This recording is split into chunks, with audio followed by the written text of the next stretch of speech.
কি রে ভাই, যুবদাই ঢুকে গেছে? তোর ঢুকে গেছে? কবে ফর্ম ফিল আপ করেছিলি? আমি তো ভাই 17 তারিখ করেছিলাম ফর্ম ফিল আপ। 17 তারিখ করেছিলি? ও, এই তো দেওয়া শুরু। ঢুকে যাবে আমার ঢুকে যাবে। কি রে রঞ্জন, তোর যুবসাথী ঢুকেছে? কালকেই আমার যুবসাথী ঢুকে গেছে। আমি তো 21 তারিখ ফর্ম ফিল আপ করে এলাম। শুনেছি নাকি তুই প্রথম দিন ফর্ম ফিল আপ করে আসলিস, তোরই ঢুকলো না। তুই 21 তারিখ ফর্ম ফিল আপ করেছে তো আমার কি?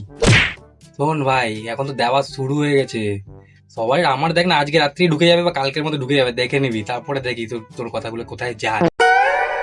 প্রদীপ ভাই, তোর কি যুবসাথী ঢুকে গেছে? হ্যাঁ ভাই, আমারও ঢুকে গেছে জানিস। আমি তো লাস্ট দিন গিয়ে করে এলাম। তোরও ঢুকে গেছে বে। এই মোনা, দেখো তো তোমার অ্যাকাউন্টে টাকা ঢুকেছে যুবসাথীর? আমিও তো তোমাকে একই কোয়েশ্চেন জিজ্ঞাসা করছি। আমার তো যুবসাথী ঢোকেনি, আমার সব বান্ধবীদের ঢুকে গেছে। তোমারও ঢোকেনি?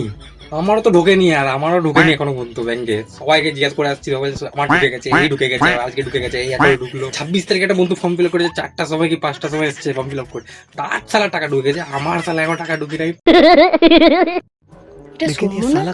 কিরে সৌম্য, তুই হোটেলের মধ্যে বাসন মাজছিস, বৌদিকে দেখলাম বাইরে ঝাড়ু দিচ্ছে, ব্যাপারটা কি?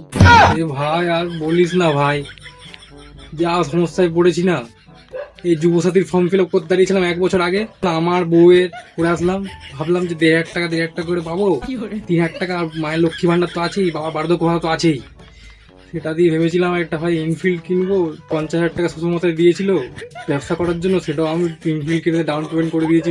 ভেবেছিলাম 4,500 টাকা করে প্রত্যেক মাসের ইএমআই 3 বছর চালাতে হতো। ভেবেছিলাম এগুলো টাকাগুলো ঢুকলে আমি সব শোধ করে দেবো। আর কপালা তো খারাপ, সালা সবার ঢুকে গেছে, সালা আমারই ঢুকেনি আর আমার বউয়ে ঢুকেনি। দুজনেরই তো ফাটা কপাল। তাই জন্য আমি তো বাসন মাজছি আর আমার বউকে বাইরে ঝাড়া দিচ্ছে বে। ছলো ছলো নয়নে হাসি মাখা বদন।